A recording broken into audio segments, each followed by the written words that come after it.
स्वागत है आपका। आप देख रहे हैं इंडिया टीवी। आपके साथ मैं हूं प्राची पाराशर। शाम के 5 बज चुके हैं। वक्त हो गया है मुकाबला का।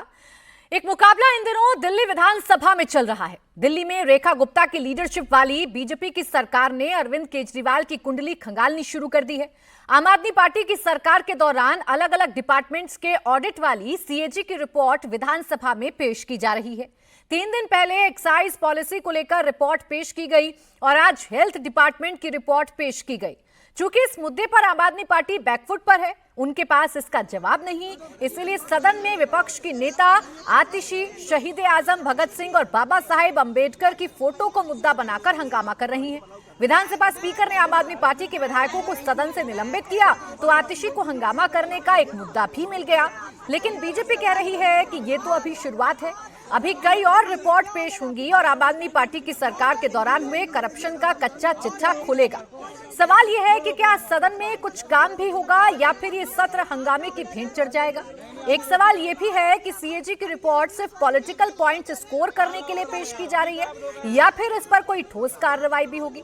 आज मुकाबला में हम इन्हीं सब सवालों पर करेंगे चर्चा, लेकिन पहले आपको आम आदमी पार्टी और बीजेपी के नेताओं की बात सुना देते हैं। ये तानाशाही चल रही है। भारतीय जनता पार्टी की मूल समस्या ये है कि भारतीय जनता पार्टी बाबा साहब भीमराव अंबेडकर के दिए हुए संविधान को नहीं मानना चाहती। इसीलिए वो बाबा साहब भीमराव अंबेडकर की तस्वीर हटाना चाहते हैं। इसीलिए जब वो उन्होंने बाबा साहब भीमराव अंबेडकर की तस्वीर हटा के मोदी जी की तस्वीर लगा दी, उसके बाद जब विपक्ष ने जय भीम के नारे लगाए तो हमें बाहर निकाल दिया गया। लेकिन पक्ष ने जब मोदी मोदी के नारे लगाए गए तो वो वहीं पे बैठे हैं। हम तो अंदर आना चाहते हैं, वो हमें अंदर आने दें, वो ऑर्डर पास करें। वो क्यों हमें अंदर नहीं आने दे रहे? डरे तो भारतीय जनता पार्टी वाले हुए हैं। इससे पहले की सरकार का जो रवैया था कि छोटे छोटे विषय जो दिल्ली के लिए बड़ी बड़ी दिक्कत देने वाले थे और जितनी बार भी भारत सरकार के द्वारा डिटेलिंग मांगी गई, कभी भी दिल्ली की तत्कालिक सरकार के द्वारा सहयोग नहीं किया गया। चीख चीख के कह रही है कि इस हेल्थ जो सो कॉल्ड हेल्थ क्रांति का जो ये दावा अरविंद केजरीवाल की सरकार और आतिशी की पिछली सरकार करती थी, उसको तार तार भ्रष्टाचार हुआ है और उस हेल्थ क्रांति के दावों को तार तार करती है ये रिपोर्ट। इस रिपोर्ट के अंदर तमाम ऐसे हॉस्पिटल जो बनाए ही नहीं गए उसका जिक्र है कि पिछले 10-10 सालों में जमीन तो ले ली लेकिन हॉस्पिटल बनाए नहीं गए, पैसा अनयूज रहा। तो एक तरफ सीएजी की रिपोर्ट को लेकर हंगामा है बरपा, तो विपक्ष ये आरोप लगा रहा है कि भारतीय जनता पार्टी मनमाने तरीके से विधानसभा की कार्रवाई चलाना चाहती है। विपक्ष को बाहर करके तानाशाह रवैया बीजेपी ने अपना रखा है। आइए इसी पर करते चर्चा। खास मेहमान हमारे साथ हैं शाजिया आलमी, प्रवक्ता भारतीय जनता पार्टी हमारे साथ हैं, और तहसीन पूनावाला, राजनीतिक विश्लेषक के तौर पर हमारे साथ हैं। आप दोनों का बहुत स्वागत है। आम आदमी पार्टी के प्रवक्ता भी थोड़ी देर में हमें ज्वाइन करेंगे। शाजिया आलमी जी, आप ही से शुरुआत कर रही हूं। विपक्ष आपने बाहर बिठा रखा है, विपक्ष बाहर हंगामा कर रहा है, अंदर आप सीएजी की रिपोर्ट बिना विपक्ष के पेश कर रहे हैं। आतिशी कह रही हैं ये तानाशाह रवैया है आप लोगों का। देखिए, सबसे पहले तो मैं आपको प्राची जी नमस्कार के साथ और आदाब अर्ज के साथ ये कह दूं कि जो दिल्ली की जनता है और मतदाता है, उन्होंने हिसाब रखा है कि किसको कितनी सीटें मिलेंगी, कौन ज़्यादा रहेगा, कौन कम रहेगा और किसकी सरकार बनेगी। तो हमने इसमें कुछ भी नहीं किया। हमने अब जो पहले 3 विधायक फिर 8 विधायकों के साथ कैसे हमारा काम चला है, दुनिया ने देखा है कि विधानसभा में क्या कुछ होता रहा। ये थी अरविंद केजरीवाल जी का पूरा टेन्योर, जिसमें जो वो सत्ता में आए तो यही सीएजी की रिपोर्ट लेकर, मुझे याद है 700 पन्ने की वो रिपोर्ट होती थी, जगह जगह लेके जाते थे और हम सब लोग उनके साथ थे। पूरा देश उनके साथ जुड़ा था। अन्ना हजारे आंदोलन इतना बड़ा हुआ था और यही सीएजी की रिपोर्ट ले लेकर उसकी प्रतियां बांट बांट कर उसके अंश पढ़ पढ़ कर केजरीवाल जी अन्ना हजारे आंदोलन में एक सिपाही से जनरल बने और फिर जनरल के बाद सीधे मुख्यमंत्री बन गए। अब वही सीएजी की रिपोर्ट, जो इनका कच्चा चिट्ठा, इनका लेखा जोखा, इन्होंने कितनी जो है कितना पैसा कमाया है, मुनाफाखोरी की है, घपलेबाजी की है, घोटालेबाजी की है, भ्रष्टाचार किया है, जब वो कच्चा चिट्ठा सामने आ रहा है और इनकी काली करतूते का पर्दाफाश हो रहा है और दिल्ली के टैक्स पेयर्स जो बाकायदा दिल्ली के विकास के लिए लगातार पैसे देते आए हैं, वही मिडिल क्लास जिन्होंने जिताकर भेजा था केजरीवाल जी को, अगर आज वो हिसाब मांग रहे हैं कि क्या हुआ हमारे पैसों का, कहां गए वो पैसा, ये केजरीवाल जी ने और इस अन्ना हजारे आंदोलन ने, केजरीवाल गलत कहा मैंने, अन्ना हजारे आंदोलन से सबने सीखा है, तुम्हारा पैसा है हमारा पैसा है, यही पब्लिक एक्सचेकर का पैसा है, ये पैसा किस लिए है, ये पैसा जनता के विकास के लिए है, विकास के काम के लिए है। तो अच्छी तरह से सीख गए भाई, हम लोग अच्छी तरह से सीख गए हैं और अब लगता है फिर से दोबारा आपको सिखाने का, यानी कि आपको नहीं प्राची जी, आम आदमी पार्टी को सिखाने का वक्त आ गया है। जो नसीहतें देते थे ना, जो पाठशाला चलाते थे, अब जाएं उसी पाठशाला में और बने वहां पे एक तालिब या फिर शाज़िया अलमी जी, ऐसा क्यों लग रहा है कि दिल्ली की जनता के लिए कम, उनको पढ़ने का वक्त हो गया है। 27 साल के हिसाब किताब के लिए ज्यादा भारतीय जनता पार्टी विधानसभा में चर्चा कर रही है? बदलापुर क्या बना दिया गया है विधानसभा को? नहीं, बात बदलापुर की नहीं है, बात जाहिर सी बात है। देखिए, दो चीजें हैं। जो मोदी जी की गारंटी है, जिसके लिए बाकायदा अनेक राज्यों ने और अब दिल्ली ने भी पूरी तरह से इस टीम को बर्खास्त करके, जो पूरी फर्जीवाल टीम थी, इनको बर्खास्त करके इसीलिए चुना है क्योंकि हमें डिलीवर करना है और उससे एक इंच भी हम पीछे नहीं जा रहे हैं। अब मैं आपको बता दूं, एक एक करके सारी चीजें जो कहीं वो करके दिखाएंगे और यही है मोदी की गारंटी और यही अंतर जमीन आसमान का अरविंद केजरीवाल के दावों और वादों में, और जो खोखली बातें वो करते हैं, तो उससे कोई पीछे नहीं हट रहा है। आप सोच रही हैं अगर ये काम हो रहा है, अगर सीएजी की रिपोर्ट पेश हो रही है या दिल्ली का हिसाब किताब दिल्ली वासियों को बताया जा रहा है, तो इसका मतलब यह है कि सकारात्मक काम नहीं हो रहे हैं। भाई सकारात्मक काम होने ही हैं, इसीलिए जरूरी था भाजपा को आना। ना बिल्कुल, भाजपा तो आई, लेकिन विपक्ष का तो रेलेवेंसी खत्म कर रहे हैं ना आप शाज़िया अलमी जी। विपक्ष को बाहर बिठा रखा है, रोज आतिशी जी प्रदर्शन कर रही हैं, कह रही हैं आप तानाशाह हो गए, अपने मनमर्जी तरीके से आप विधानसभा को चलाना चाहते हैं। अरे सारे के सारे आप भी जानती हैं कि पुराने पापी हैं। अब रायता फैलाने का काम है, कुछ ना कुछ तो बोलेंगे। क्या की रिपोर्ट आ रही है, जाहिर है सिल शर्मसार होना चाहिए, बिल्कुल नजरें झुकाकर माफी मांगनी चाहिए, लेकिन आप तो जानती हैं कैसे फरेब और झूठ से की पराकाष्ठा है। तो जवाब ले लेते हैं, राजेश गुप्ता जी हमारे साथ जुड़ गए, आम आदमी पार्टी के प्रवक्ता, सीधा उन्हीं से आपकी बातों का जवाब ले लेती हूँ। राजेश गुप्ता जी, क्या सीएजी रिपोर्ट से नजरें बचानी है या सीएजी रिपोर्ट से ध्यान हटाना है, इसलिए सड़कों पर प्रदर्शन और फिर घर वापसी?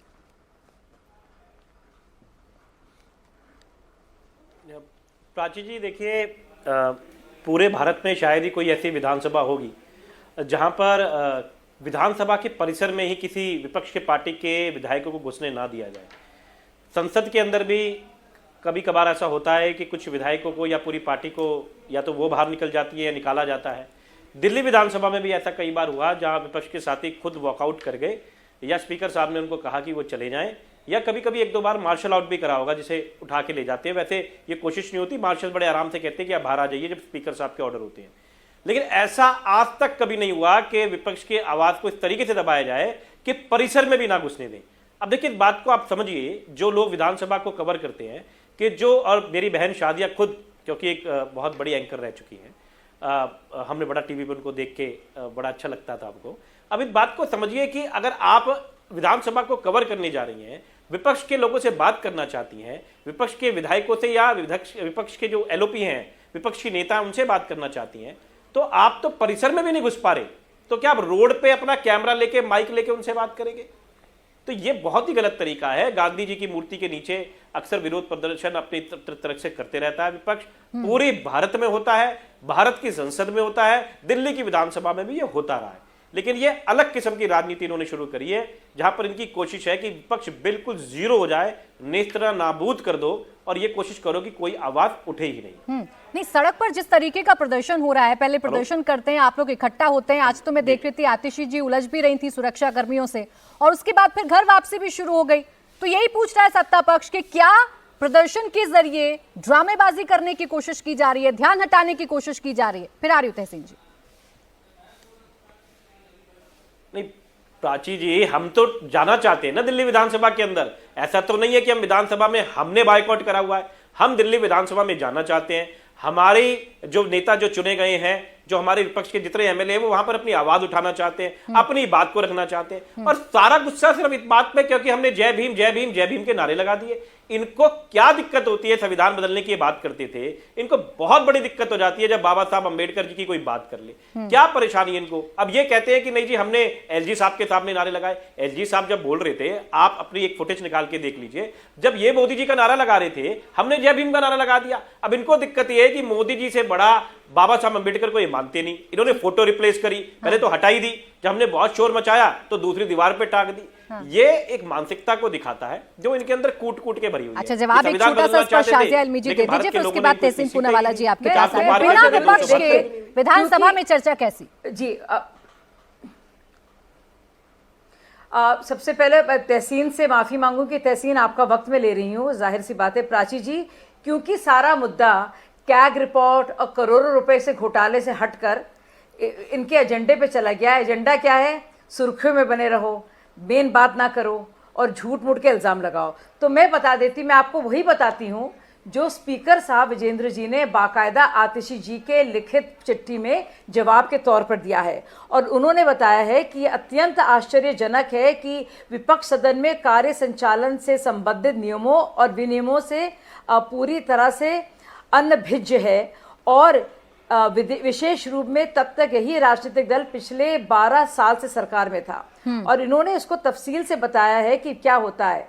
स्थापित नियम का पालन करते हुए संसदीय प्रक्रियाओं के अनुसार एक प्रस्ताव प्रस्तुत किया गया और बहुमत से वो पारित हुआ है, जिसमें तहत सदन के कार्य में व्यवधान डालने वाले 21 विधायकों को 3 दिनों के लिए परिसर से बाहर अवमानना के तौर पर, सदन की अवमानना के तौर पर उन्हें अनुशासनहीन आचरण की श्रेणी में रखकर आवश्यक कार्रवाई की जा सकती है।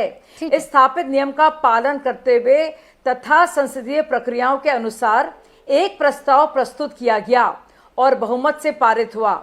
अब विधानसभा के नियमों में सदन की परिसीमन की नियमों का हवाला दे रहे हैं ना शाजिया जी, लेटर तो हमारे पास भी और ये लेटर राजेश गुप्ता जी के पास भी होगा जो जवाब दिया गया है, लेकिन उनका मूल प्रश्न यही है कि उनके भ्रष्टाचार को उजागर भी करना है तो उनके सामने कीजिए ना। प्राची जी मैं खत्म कर दूं? प्राची हाँ बोले बोले बोले।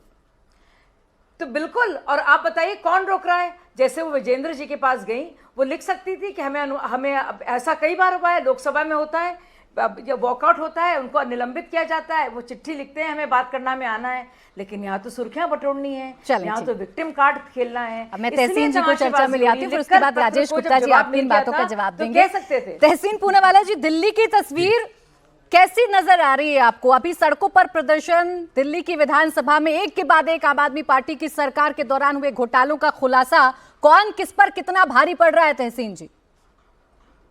थैंक यू प्राची जी, आपके शो में मुझे शिरकत करने का मौका मिला। कोई किसी पर भारी नहीं पड़ रहा, दिल्ली की आवाम का कोई विकास नहीं हो रहा, उनका कोई काम नहीं हो रहा, या पॉलिटिकल वेंडेटा या नूरा कुश्ती चल रही है, आप दोनों में से एक चूज कर दीजिए। देखिए, सबसे पहली बात, मैं राजेश भाई की इस बात से इत्तेफाक करता हूँ, लोकतंत्र और जमहूरियत के स्पिरिट क्या है? इसका स्पिरिट है कि हाउस के अंदर, पार्लियामेंट के अंदर, असेंबली के अंदर और हाउस के अंदर डिबेट तो होगी, डिबेट ये, और उसमें नारे लगते हैं, विपक्ष भी लगाते थे, और सरकार, और अब जो विपक्ष में, आज सरकार में जब विपक्ष में थे वे भी लगाते थे, और आज जो विपक्ष में कल सरकार में थे वो भी लगाते हुए, पार्लियामेंट में भी होता है। अगर ये स्पिरिट तोड़ा जाए, और मुझे बहुत दुख होता है कहने से, ये स्पिरिट पार्लियामेंट से टूट रहा है। ओम बिरला जी ने, आपको याद होगा, 150 एमपीज को बाहर निकाल दिया था विपक्ष के, करीबन 150 एमपीज को लोकसभा और राज्यसभा के, उसके बाद बिल्स पास हो गए। इस तरह का हाउस और असेंबली चलेगी, फिर पार्लियामेंट को बंद ही कर दीजिए ना, एक रबर स्टैंप बना दीजिए। क्या पार्लियामेंट और असेंबली एक रबर स्टैंप है चीफ मिनिस्टर और प्राइम मिनिस्टर के लिए, कि वहां पर सिर्फ मन की बात होगी, काम की बात नहीं होगी? विपक्ष ऑब्वियसली आवाज उठाएगी, ऑब्वियसली ऑब्जेक्शन लेगी। फिर आते हैं आम आदमी पार्टी के ऊपर, क्या नारा लगाना जरूरी था जब माननीय एलजी बात कर रहे थे? ये भी एक जरूरी प्रश्न है। मान लेते कि आज ये स्टॉलमेट हो चुका है, आज ये एक ऐसे रास्ते पे आए कि इनको बाहर कर दिया असेंबली के, क्या आतिशी जी दिल्ली के आवाम के लिए माफी नहीं मांग सकती और जाकर असेंबली में नहीं भेज सकती? सीएजी की रिपोर्ट आ रही है। मेन चीज में शाजिया जी की इस बात से इत्तेफाक करता हूं, मेन मुद्दा है सीएजी की रिपोर्ट में क्या लिखा हुआ है। मैं हैरान हो गया वो मोहल्ला क्लिनिक की रिपोर्ट पढ़कर, जो उसमें बातें हैं। ये मोहल्ला क्लिनिक को ये लोग बेच रहे थे, कोई ऐसा मॉडल जिसे दुनिया में कोई नया आविष्कार कर दिया हेल्थ केयर का, उसकी रिपोर्ट पढ़िया। तो आतिशी जी का भी ये कर्तव्य बनता है कि जो जो आरोप लगते हैं सीएजी द्वारा, सरकार द्वारा, उसका वो रिबट करे, दिल्ली की जनता को उसके बारे में बताए, लेकिन उनको भी नहीं करना है। वो आके आप सिक्योरिटी के सामने ड्रामा कर रही है आतिशी जी और उनके सारे विधायक, इसका क्या मतलब है? वो बेचारी वो खड़ी है, वहां एसपी होगी, डीएसपी डीसीपी लेवल की ऑफिसर होगी, उसका क्या अधिकार है उस बेचारी महिला का? उसको जो आदेश मिला उसको करना, उसके साथ आप लड़ाई करते क्या करोगे उस आईपीएस से? आप जाके स्पीकर से माफी मांग लीजिए, लिख दीजिए कि मैं माफी मांगती हूँ, छोड़ दीजिए, हमें सीएजी रिपोर्ट पर हमें बात कर रहे हैं, उसके बाद आप 3 दिन हमें सस्पेंड कीजिए। इनको भी नहीं करना है। ये चाहते ही नहीं कि दिल्ली की जनता के सामने कोई सच्चाई बाहर आए। अब वो बेचारी डीसीपी लेवल ऑफिसर होगी, वो वहां खड़ी है, उसके साथ लड़के आतिशी जी को क्या मिल रहा है मुझे बताइए? वो बेचारी आईपीएस अपनी ड्यूटी कर रही है, उसके साथ आप लड़ रहे हो, फिर वो आपको हटाएगी तो आप कहोगे मेरे से जबरदस्ती होगी। ये कोई बात होती है? ठीक है, जवाब देंगे ना राजेश गुप्ता जी। राजेश गुप्ता जी, बड़ा पॉइंटेड तहसीन पूनावाला जी ने बात कही है। आप अधिकारियों से लड़ रहे हैं, पुलिस वालों से आप संघर्ष कर रहे हैं, लेटर का जवाब आपको मिल चुका है, बता चुके हैं आपको उपराज्यपाल साहब, या आपको बता चुके हैं जो स्पीकर हैं विधानसभा के कि भाई नियम के तहत हुआ है, हंगामा आप लोगों ने किया और उसका दंड आपको मिला। सड़कों पर प्रदर्शन करने से क्या हासिल होगा? प्राची जी, मैं फिर कह रहा हूं, क्योंकि जो 3 पैनलिस्ट आपके सामने बैठे हुए हैं उनमें से मुझे एक सौभाग्य प्राप्त हुआ कि मैं 10 साल दिल्ली विधानसभा का मेंबर रहा हूं, 10 साल एमएलए रहा हूं, 2 बहुत बड़ी कमेटीज को चेयर करता रहा हूं, तो मैं इन चीजों को थोड़ा समझता हूं। देखिए, मैं फिर कह रहा हूं, स्पीकर भविष्य के होम मिनिस्टर के साथ बैठे हुए हैं, लेकिन सिर्फ विधानसभा से बहुत क्लियर लिख ले। हाँ? अब आप बोलिए, कुछ नहीं, बोल लीजिए आप। बोले सर, बोलिए आप। हाँ, मैं ये कहना चाहता, देखिए मैं किसी के ऊपर भाई कोई छीटाकशी नहीं कर रहा, मैं सिर्फ ये बता रहा हूं जो मेरा एक्सपीरियंस है। मेरा ये कहना है कि जो विधानसभा से स्पीकर को निकालने का अधिकार है, लेकिन जहां पर विधानसभा चलती है, जहां मेंबर्स बैठते हैं, जहां एमएलए बैठते हैं, कभी भी परिसर यानी कि पूरी की पूरी जो विधानसभा की बिल्डिंग है जहां पे लोग प्रदर्शन करते हैं, यहाँ पे जो आते हैं, जहां गाड़ी की पार्किंग होती है, जहां मीडिया के लोग होते हैं, जहां पे लोग देखने के लिए विधानसभा को जाते हैं, वो घूमते हैं, कईयों के कमरे होते हैं विधानसभा में एमएलए के या चेयरमैन के, उस पूरी परिसर से बाहर खड़े हुए हैं, पूरी बिल्डिंग से बाहर रोडों पे खड़े हुए हैं। ऐसा कभी हिस्ट्री में नहीं हुआ है, पूरी भारत की किसी विधानसभा में नहीं हुआ है जहां इतनी सारी स्टेट्स हैं। तो इस डिफरेंस को समझिए। अगर देश की संसद से बाहर खड़ा कर दिया जाए, आप समझिए ये बहुत इनसिक्योर मामला है, एमएलए या एमपी के लिए इनसिक्योर भी हो सकता है। ये बड़ी गलत तरीके की परिपाटी बनाई जा रही है, तो इस बात का डिफरेंस है। दूसरी बात एक आगे कि नियम के तहत हुआ है, तो मैं तो ऐसा कोई नियम आप तक जानता नहीं कि कोई उल्टा नियम मैं आपको बताता हूं कि विधायकों के पास में एक प्रिविलेज होता है कि उनको विधानसभा से जाने से कोई नहीं रोक सकता। ये एक प्रिविलेज है उनके पास में, क्योंकि वो अपने लिए नहीं जा रहे, जिस जनता ने उसको चुना है। मेरे यहाँ पर 2 लाख वोटर है, 5 लाख लोग रहते हैं।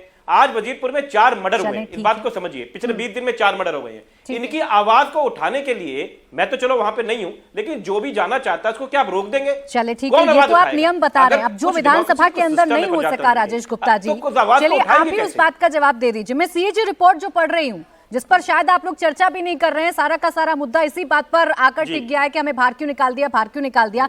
14 अस्पतालों में आईसीयू नहीं है, 12 अस्पतालों में एम्बुलेंस नहीं है, कई मोहल्ला क्लिनिक में शौचालय गायब हैं, 18 में थर्मोमीटर नहीं, 45 में एक्सरे मशीन नहीं, केंद्र से मिले पैसे खर्च नहीं कर पाई सरकार, अस्पतालों में बेड और स्टाफ की भारी कमी। ये बता रही है राजेश गुप्ता जी सीएजी की रिपोर्ट। वो हेल्थ मॉडल जिसे आप लेकर घुमा करते थे, उसमें कितने लूप होल्स हैं, वो रिपोर्ट बता रही है। देखिए, मेरी बात सुनिए, मैं कल भी सीएजी के ऊपर एक जगह डिबेट कर रहा था, तो कहा गया कि विधानसभा के अंदर आपने इस बार बहुत कम सत्र बुलाए। आप समझिए 2 साल तो उसमें कोविड के थे, तो ये बहुत चालाकी से एक रिपोर्ट को बनाना कि कह देना कि जी थर्मोमीटर नहीं है, अब जाके वहां पे थर्मोमीटर चेक कराओ, थर्मोमीटर यहां पर है वहां पर है, कुछ भी लिख दो। आज इसकी ऑथेंटिसिटी किस तरीके से प्रूव हो, आप मेरी बात को समझने की कोशिश कीजिए कि इन्होंने तो कह दिया यहां नुकसान हो गया, वहां घोटाला गया। सीएजी जो बात बताती है वो एक अनुमानित बात बताती है कि इसके बाद में ये हो सकता था। जैसे मैं एयरपोर्ट के एग्जांपल से बताता हूं कि मैं उसको पढ़ रहा था अभी कि एयरपोर्ट में जो 4100 करोड़ का फायदा होता था, वो 8400 करोड़ का हो सकता था अगर ऐसे करा जाता, वैसे करा जाता। मजेदार बात यह है कि एयरपोर्ट के जो ठेके हमने दिए तो उससे 6300 करोड़ का फायदा हुआ, तो जो 2200 करोड़ का फायदा हुआ, आम आदमी की भाषा में समझते हैं आप क्या कहना चाह रहे हैं। फिर मुझे ब्रेक के लिए रुकना है, बस एक सवाल का जवाब। आप ये कह रहे हैं सीएजी की रिपोर्ट में जितनी बातें वो सब गलत है? मेरे को 30 सेकंड बात जरूरी है, थोड़ी जुड़ी हुई बात है। हाँ? नहीं सर, आप कम से कम आम आदमी को तो ये बता देना जिसके लिए आप लड़ते हैं, कि आप ये कहना चाह रहे हैं सीएजी में जितनी बातें हैं वो सब गलत, फर्जी हैं। मेरा ये कहना है कि इस तरीके से इन्होंने सारी संस्थाओं को खत्म करा है, ये तो कुछ सच रखना ही नहीं चाहते ना। अभी आपको याद होगा कि रोड्स के लिए क्या आया था कि जितने करोड़ों की रोड इन्होंने बनाई है द्वारका एक्सप्रेसवे में, उतने में तो आप चांद पे पहुंच सकते थे। लेकिन इन्होंने सीएजी की रिपोर्ट की कहीं चर्चा सुनी, कहीं विधानसभा में, वही संसद में लोगों को बाहर निकाल देते हैं, ये बात ही नहीं करने देते। तब ये कह देते हैं फर्जी है, तब ये कहते हैं गलत तरीके से बताया गया है, ये रोड को आने जाने के हिसाब से नापने लगे, तब कोई सवाल नहीं। जब पहले आप सीएजी की बात किया करते थे तो आपको यकीन था, आप शीला सरकार पर आरोप लगाया करते थे। आज आप कह रहे हैं सब कुछ फर्जी है, हमने तो बहुत अच्छा किया है। वक्त ऐसे ही बदलता है राजेश गुप्ता जी। खैर, चर्चा को आगे बढ़ाऊंगी, एक छोटा सा ब्रेक ले रही हूं, ब्रेक से फौरन वापस लौटेंगे। आप देखते रहिए मुकाबला। 2 सीएजी की रिपोर्ट अभी तक शाजिया इल्मी जी आ चुकी हैं, शराब घोटाले पर अपनी बात रख चुकी हैं आम आदमी पार्टी और बता चुकी है कि वो किस तरीके से सीएजी की रिपोर्ट आई है। इस पर भी राजेश गुप्ता जी कह रहे हैं हम कैसे यकीन करें कि रिपोर्ट सच है, अपने हिसाब से भी तो हो सकता है। कौन यकीन करेगा कि 18 में थर्मामीटर ही नहीं है 18 अस्पतालों में या मोहल्ला क्लिनिकों में। जी वाकई में ज़माना बदल गया है, बड़ी फिज़ा भी बदली है, और देखिए जो उनकी सोच थी बाकायदा वो कैसी बदली है। और एक तो बात होती है चाल चलन की, लेकिन ये तो पूरा की पूरा यूटर्न ही हो गया। यही केजरीवाल जी, राजेश गुप्ता हालांकि सारे मेरे आम आदमी पार्टी के जो भाइयों में से बेहतर भाई हैं, लेकिन मैं बता दूं यही सीएजी की रिपोर्ट, और कांग्रेस रो पीट के कहती थी कि नोशनल लॉस है। ये सीएजी की रिपोर्ट कह रही है, चाहे वो 2G का मामला हो या फिर कोलगेट का मामला हो या फिर कॉमनवेल्थ का मामला हो, तो कहकर बेचारे कांग्रेस के लोग रो पीटते थे और केजरीवाल कहते थे नहीं 14 यूपीए मंत्रियों के खिलाफ सबूत है। सबूत क्या था? सीएजी में मौजूद सारे की सारी डिटेल्स और लेखा जोखा और पूरी की पूरी ऑडिट रिपोर्ट। लेकिन भाई साहब मानने को तैयार नहीं थे, और हम सब लोग भी ऐसे मंत्रमुग्ध, लगता था वाकई में कुछ अच्छा काम करेगा ये, तो हम सब लोग भी कहा भी देश में बदलना है। और यही कह रहे हैं कि सीएजी को देखिए, सीएजी ने कैसे रिपोर्ट बना दी। मतलब मुझे हैरत होती है, एक निर्लजता की भी इंतहा होती है। आप सोचिए, इंतहा को उन्होंने एक बार नहीं कई बार 100 गुना बार उनको उन्होंने पार कर लिया है। एक और जरूरी चीज, तहसीन जी बहुत इंपॉर्टेंट सवाल कह रहे थे कि हम तो मॉडल के बारे में सुनते थे। मैं तहसीन जी को ही नहीं बल्कि जो लोग सुन रहे हैं मैं बताना चाहूंगी, शीला दीक्षित की सरकार के बाद आई आम आदमी पार्टी की सरकार, अरविंद केजरीवाल वही सीएजी की रिपोर्ट को लेकर बनते बनते बन गए मुखिया। और बता दूं मैं आपको कि जो एडवर्टाइजिंग बजट था इश्तिहारात और विज्ञापन देने का आपके और हमारे पैसों से, वो 4002 गुना बढ़ा है। 1 गुना नहीं, 2 नहीं, 100 नहीं, 200 नहीं, 300 नहीं, 1000 नहीं, 4000 गुना बढ़ा है। और इसी के चलते जो थे लोगों को ये लग रहा था अरे वाह क्या कमाल का काम हो रहा है, लेकिन दरअसल वहां पे कुत्ते बिल्ली भेड़ बकरी घूम रहे थे कई जगह। मेरे पास तस्वीरें, मैं भी आपको ट्वीट करती हूँ, आप यकीन नहीं करेंगी।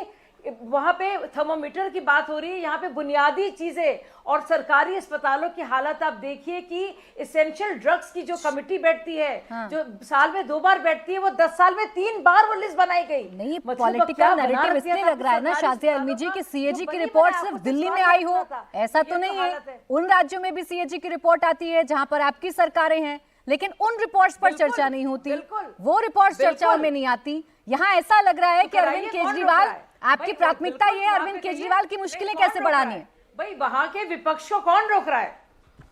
नहीं, अब सही बोला आपने, बिल्कुल कौन रोक रहा है वहां के विपक्ष को? कोई रोक नहीं रहा है। इसीलिए विधानसभा है, कैग रिपोर्ट इसीलिए तो आने नहीं दी। क्यों हाई कोर्ट ने फटकार लगाई 1 महीने पहले कि क्यों डिले हो रहा है? आप बताइए, इतने साल से 14 रिपोर्टें आई हैं, क्यों अब तक नहीं पहुंची वो? क्यों उन्होंने विधानसभा की परिसर की जो बात हो रही है, परिसीमन की बात हो रही है, आप भी विपक्ष में थे, नहीं रखवा पाए ना, सत्ता में आने के बाद ही सीएजी रिपोर्ट पर चर्चा आप कर पा रही हैं। पहुंच पाई सीएजी रिपोर्ट पर चर्चा आप तभी कर पा रही है ना जब आप सत्ता में आई। जब विपक्ष में थी तो कहां पेश करवा पाए आप आम आदमी पार्टी से 14 सीएजी की? मैं वही कह रही हूँ, आप और राज्यों का उदाहरण दे रही है ना, आप सही कह रही हैं, और राज्यों का उदाहरण आप दे रही हैं, तो वही मैं आपसे कह रही हूँ कि इस मुद्दे को लेकर क्यों उन्होंने सीएजी रिपोर्ट रोकी। अगर इनको लग रहा था वाकई में बहुत बुरी चीजें हैं तो हम अपने मुतालिक सीएजी रिपोर्ट छुपा के बैठ गए। ठीक है, मैं तहसीन जी आपके पास आ रही हूँ, बस इस पर एक छोटा सा रिएक्शन मुझे राजेश गुप्ता जी से लेना है। राजेश गुप्ता जी, वक्त बदला और इतना बदला कि जिस सीएजी की रिपोर्ट के आधार पर आपने शीला दीक्षित की सरकार को कटघरे में खड़ा किया, आज उसी की सत्यता पर आपको शक हो रहा है।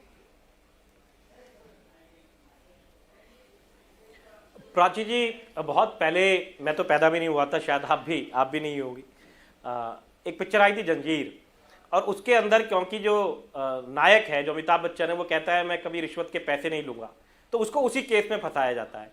वही कुछ अरविंद केजरीवाल जी के साथ में लगातार ये कर रहे हैं। उन्होंने कहा मैं ईमानदार हूं तो उसकी ईमानदारी पे बट्टा लगाओ। उन्होंने कहा सीएजी रिपोर्ट में आया तो एक ऐसी सीएजी रिपोर्ट बनाओ अच्छा ताकि वो ये ना कह पाए कि सीएजी रिपोर्ट गलत बन सकती है।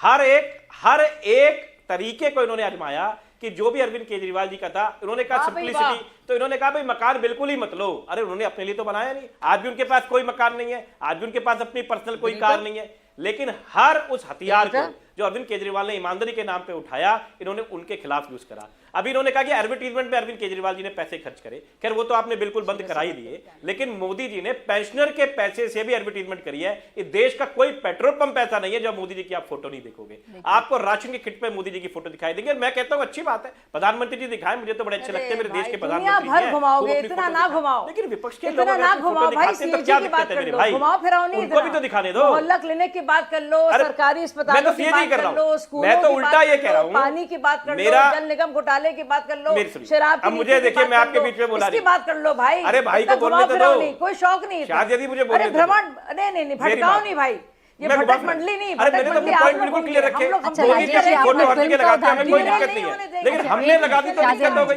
आपने फिल्म का उदाहरण दिया सर, आपने फिल्म का उदाहरण दिया। पहली बात तो ये कोई फिल्म नहीं, दिल्ली की जनता का पैसा है, उससे हुआ घोटाला है जिसका जिक्र भारतीय जनता पार्टी कर रही है, तो उसका जवाब आपको देना होगा। लेकिन आप ही बताइए ना राजेश गुप्ता जी, ऐसे ही कोई किसी को फंसा दिया करता है क्या? सीएजी की रिपोर्ट ऐसे ही बन जाया करती है क्या? कोई तो आधार होगा ना। अगर ये रिपोर्ट कह रही है कि 12 अस्पतालों में एम्बुलेंस नहीं है तो साबित करिए ना ये गलत है। फिर आ रही हूं तहसीन जी फौरन। अरे स्टॉकिंग मुझे तो समझ फिर नहीं वो आप जिस कह तरीके से सकते ये हैं कर बात, रहे हैं, ये आपकी जबान लड़खड़ा नहीं रही है। अब ये बोलने नहीं देंगे तो कैसे बात होगी? आपकी जबान लड़खड़ा अच्छा बोले फिर तहसीन जी भी इंतजार करें जल्दी से। शाहजिया जी मुझे बोलने तो दो, मेरी जबान लड़खड़ाती नहीं है, सुनिए, क्योंकि मैं बहुत अच्छे तरीके से शाहजिया जी आपको बता सकता हूं, क्योंकि मैं एग्जांपल दे सकता हूं अपनी विधानसभा का, जहाँ पे दीपचंद मंदिर अस्पताल है, आप देख के आइए, वहां तो मैंने सरकारी एक मिनट मेरी बात सुनिए, आप मेरे साथ में आ जाइए, मैं आपको लोगों से भी मिलवा दूंगा, हॉस्पिटल में भी लेके चलूंगा, आपको आईसीयू और आपको नीटू जो बच्चों का होता है वो तक दिखा दूंगा, जो मेरे टाइम पे ही चालू हुआ है, अरविंद केजरीवाल जी की सरकार के आने के बाद चालू हुआ, पहले नहीं था। अब आके देख लो, आपका कैमरा नहीं अच्छा था सब कुछ तो जनता आपके काम पर मुहर लगाती ना। खैर तहसीन पूनावाला जी इंतजार कर रहे हैं बहुत देर से। तहसीन पूनावाला जी, आज तो 27 साल से प्राची जी हार रहे थे, देखिए 27 साल से भाजपा हार रही थी ना। हाँ तो सवाल कर रहे थे ना तहसीन पूनावाला जी, आज तो सीएजी रिपोर्ट की रेलेवेंस पर ही सवाल उठा रहे राजेश गुप्ता जी। यकीन नहीं हो रहा उनको, क्योंकि अरविंद केजरीवाल कट्टर ईमानदार वाली छवि के थे, इसीलिए उस पर डेंट लगा रहे हैं जानबूझकर। कट्टर ईमानदार अरविंद केजरीवाल जी उस वक्त से गलत बातें कर रहे थे जब से इनका अन्ना आंदोलन शुरू हुआ था। मेरी सबसे पहली डिबेट मुंबई के अंदर शाहजिया जी के साथ हुई थी, उस मूवमेंट के साथ, जब शाहजिया जी उस वक्त जुड़ी हुई थी। शाहजिया जी को याद होगा क्या था वो अन्ना मूवमेंट, क्या था वो अन्ना मूवमेंट। विनोद राय की fraud 2G report, CAG report, notional loss को, नोशनल लॉस, जी नोशनल लॉस होता क्या है प्राची जी? या तो लॉस होता है या तो नहीं होता है। नोशनल लॉस क्या होता है? ये नोशनल लॉस को लेके ये लोग धरने पे बैठे थे और कोर्ट में जज ने ये कहा, जब सबको उन्होंने रिहा किया, कि मैं इतने वक्त तक रुका था, आप एक एविडेंस लाओगे, कोई एविडेंस नहीं लाया। अरविंद केजरीवाल जी दूसरी सीएजी की रिपोर्ट ले आए थे कोल वाले में जो सीएजी की रिपोर्ट में लॉस था, उतना भारत का जीडीपी नहीं था। उनको जब सवाल पूछे गए तो उनके पास कोई जवाब नहीं थे। कोल गेट में सिर्फ एक ब्यूरोक्रेट कॉन्विक्ट हुआ, वो इसलिए ब्यूरोक्रेट बेचारा कॉन्विक्ट हुआ, उसके पास पैसे नहीं थे केस लड़ने के लिए। ये अरविंद केजरीवाल की और उनका इंडिया अगेंस्ट करप्शन मूवमेंट का इतिहास है। देश की टेलीकॉम पॉलिसी और देश की इकोनॉमी को बर्बाद करने में आईएसी का हाथ है। मैं ये बड़े जिम्मेदारी से कह रहा हूं। आईएसी वाले आज, उनके कुछ लोग आज सब पॉलिटिकल पार्टीज में, लेकिन मैं इसके आगे की बात करना चाहता हूं। ये बात में एक बात ये भी है कि विधानसभा के परिसर में आप लोगों को नहीं रोक सकते, ये बात राजेश भाई की सही है, और यहां पर भाजपा गलत है। परिसर सबका होता है, कोई भी आ सकता है, वहां पे आतिशी जी की ऑफिस में, ये बात मैं मानता हूं, वो आप नहीं रोक सकते। आप असेंबली में वहां ना जाए, वहां पर आप रोक सकते हो।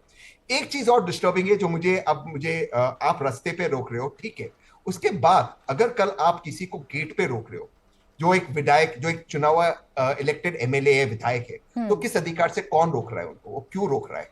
वो उनके कॉन्स्टिट्यूएंसी को रिप्रेजेंट करता है, तो वहां पे उनको वो परिसर में आने दीजिए। ऑब्वियसली वो असेंबली में नहीं आ सकते। और आतिशी जी भी कॉम्प्रोमाइज कर दे, सड़क पर लड़ने से अच्छा वो कॉम्प्रोमाइज करते। ये वक्त की ये जरूरत है इस वक्त कि हम यहाँ पर कॉम्प्रोमाइज करें। लेकिन एक्चुअल क्या हो रहा है कि दोनों पार्टीज नूरा कुश्ती कर रही है, दोनों पार्टीज चाहती है डिबेट ना हो, दोनों पार्टीज चाहती है कि इस पर दिल्ली की जनता के सामने कोई समाधान ना हो, इसलिए दोनों पार्टी मैच फिक्सिंग कर रही है।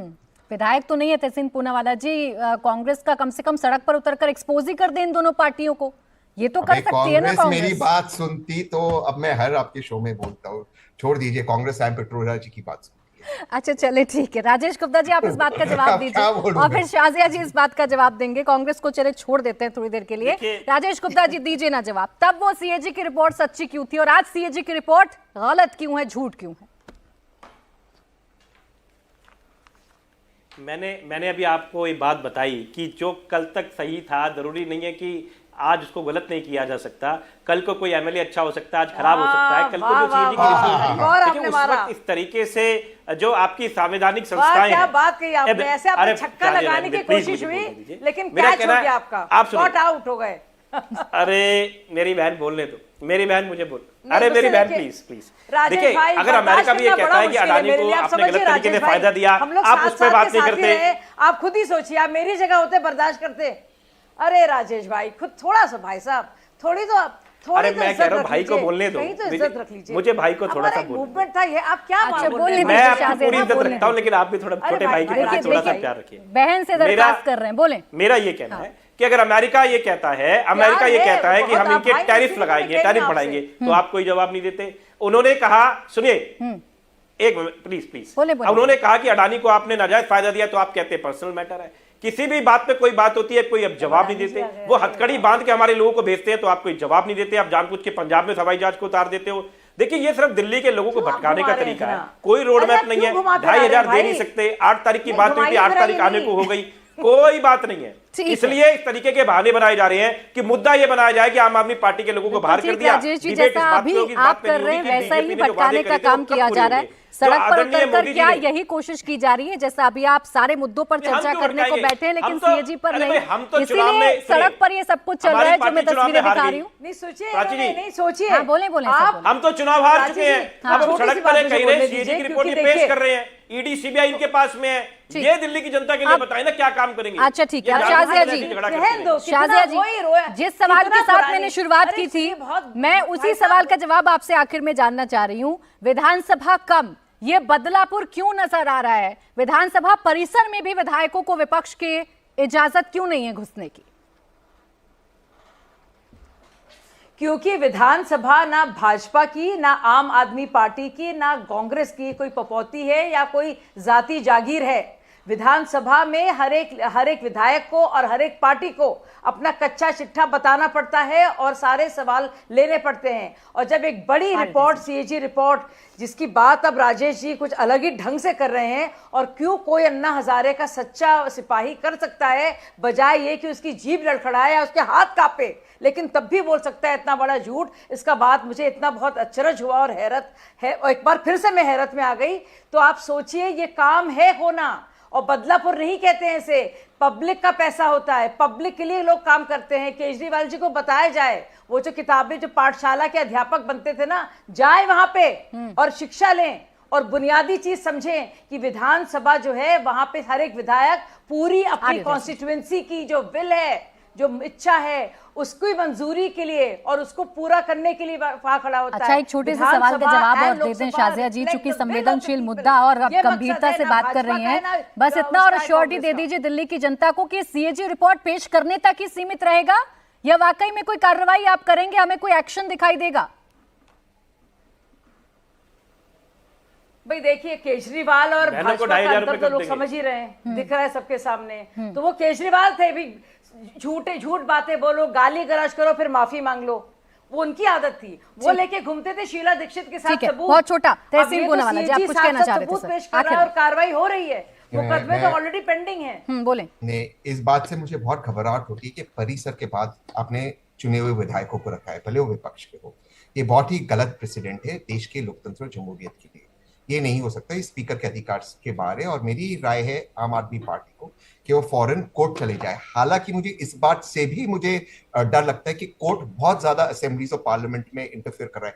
इनफैक्ट दिल्ली हाई कोर्ट का वो जो ऑर्डर था कि आप इमीडिएटली पेश कीजिए, कोर्ट नहीं बता सकता कि असेंबलीज कैसे, तो ये बहुत ही कॉम्प्लिकेटेड है। इससे होगा अच्छा, क्या, चलें, कांग्रेस हम तो इतनी आपकी राय एक मान लास्ट नहीं रही, लाइन तहसीन जी। एक लास्ट लाइन मुझे एक लास्ट खत्म लाइन करना इससे है। हाँ, डेमोक्रेसी को ये खतरा है, विपक्ष ठीक को है अंदर आने तहसीन जी। दीजिए अब देखिए, और कांग्रेस spirit तो of आपकी democracy। राय मान नहीं रही, आप हर शो अरे पर वो कहते जिनके हैं। अब मान ले वो देखते हैं मेरे। राजेश गुप्ता जी मानते हैं, उनकी पार्टी मानती है नहीं मानती है। बहरहाल बहुत शुक्रिया आप तीनों का हमारे साथ आज की इस चर्चा में जुड़ने के लिए।